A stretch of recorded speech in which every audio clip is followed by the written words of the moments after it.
I'm Dan Ungaro with Soundscape Car Audio in Plano, Texas. Today we're going to talk about what to look for when your car stereo is not turning on. If your car stereo is not coming on, which means the display is not coming up, there's no sound, just nothing, there's a few things you can do to try to figure out on your own what it is.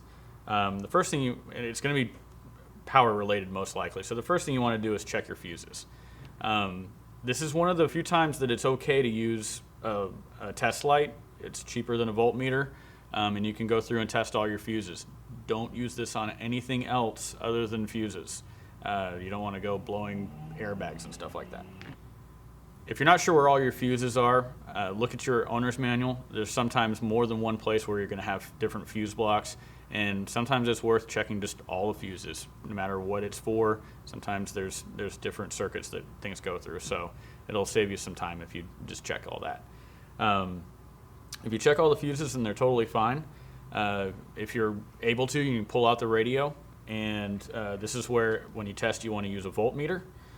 This will keep you from causing damage to the vehicle. Basically, you want to see that you have a ground there's continuity to the chassis of the vehicle. You want to make sure that you have power when you turn the key on, that's your ignition, and then also power to constant at all times, and that's going to be basically battery power. If you have all those things, then you want to look at the radio itself. Aftermarket radios a lot of times will have a fuse on them that you can check.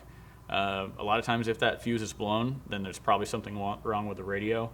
If it's a factory radio, there's not going to be a fuse on it, and you may just want to take it to the dealer and have them take a look at it. If there's any part of this diagnosis that you're not comfortable with doing yourself, feel free to take it to a local stereo shop and they can help you out. So those are some of the things you can look for if your car stereo is not turning on. I'm Dan Ungaro with Soundscape Car Audio.